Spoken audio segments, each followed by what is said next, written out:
You wake up, grab your phone, and the first thing you see is a message from a client. It's not an email, it's not a Slack ping, just a regular text or maybe a WhatsApp. You think to yourself, no big deal, I'll just answer quickly. But here's the thing, that no big deal could one day cost your company millions of dollars. And that's not me exaggerating.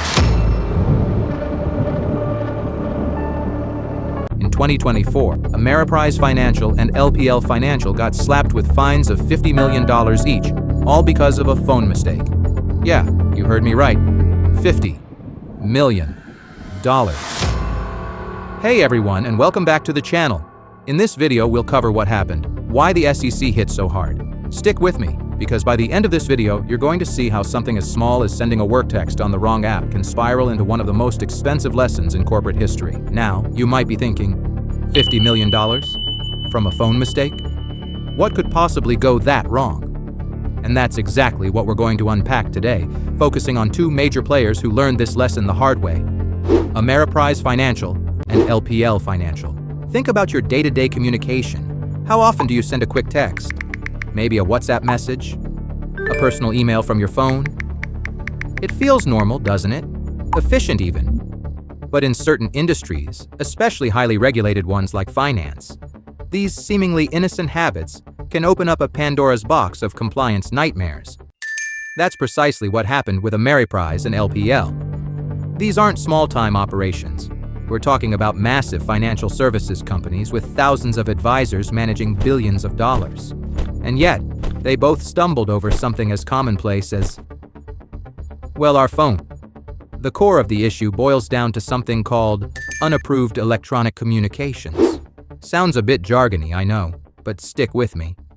Basically, the Securities and Exchange Commission, SEC, the big dogs when it comes to regulating the financial industry, has very strict rules about record keeping. They need to be able to see all business-related communications to make sure everything is above board, that investors are protected, and that there's a clear audit trail in case anything goes wrong. Now, imagine you're a financial advisor at a firm like Ameriprise or LPL.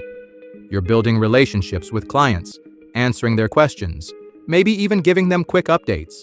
It's easy to fall into the habit of using the communication tools you use in your personal life. A quick text to confirm a meeting, a WhatsApp message to answer a simple query, a personal Gmail to send over a document in a pinch. Seems harmless, doesn't? But here's where the problem starts. These personal channels often aren't monitored or archived by the firm. The SEC has no way to track these conversations. Did that quick text contain investment advice that wasn't properly vetted? Was that off-the-cuff remark on WhatsApp misleading? Without a record, there's no way to know. And that lack of oversight is a huge red flag for regulators. And that's exactly what the SEC came down hard on. They found that at both Ameriprise and LPL, financial advisors and employees were routinely using these unapproved platforms for business communications. This wasn't just a few isolated incidents. Reports suggest it was a widespread practice. Ameriprise, for example, disclosed that they were expecting a penalty of up to $50 million to resolve this issue with the SEC. LPL Financial? They also reported being on the hook for a $50 million settlement and penalty for the exact same reason: compliance failures in keeping records of electronic communications like text messages and those from various apps. Think about that for a second. $50 million for what essentially boils down to people using their phones in a way that felt natural and convenient. It highlights a massive disconnect between our everyday digital habits and the stringent requirements of regulated industries. Why did the SEC come down so hard? Well, it's not just the record keeping itself, it's the potential risks that come with unmonitored communication. Imagine a scenario where an advisor is making promises or guarantees via text message that aren't compliant with regulations, or perhaps sensitive client information is being shared on a platform that isn't secure. These are the kinds of risks the SEC is trying to prevent. One compliance executive quoted in reports even noted how significant these penalties were, especially when compared to previous fines for similar issues. This wasn't a slap on the wrist. It was a clear message being sent to the entire financial industry. Get your act together when it comes to monitoring and archiving electronic communications, especially those happening on personal devices. It makes you wonder, doesn't it? In this age where we're all glued to our phones, how do companies balance the need for efficient communication with the absolute necessity of regulatory compliance? It's a tricky tightrope to walk. And it's not just about the big firms. If you run a business in a regulated sector, or even if you handle sensitive information, this story serves as a stark reminder. The convenience of using our personal phones for work can come with serious risks if you don't have the right policies and systems in place. The reports even mentioned how the rise of these unapproved communication methods accelerated during the COVID-19 pandemic. With more people working remotely, those informal digital channels became even more prevalent for connecting with colleagues and clients.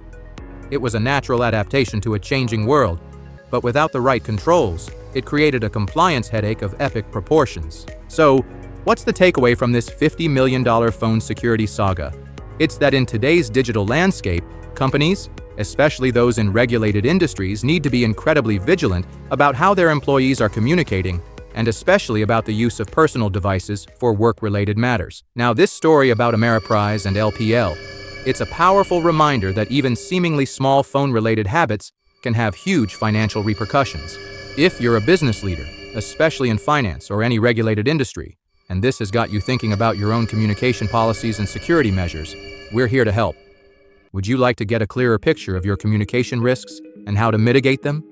Then go ahead and request a free consultation. Our experts are ready to guide you. Or, if you'd rather see how Tileris AI agent works in real time, go ahead and request a demo through our contact form. We'll show you firsthand how we can help you stay ahead of the curve. We believe that understanding these risks is the first step towards building a more secure and compliant future for your business.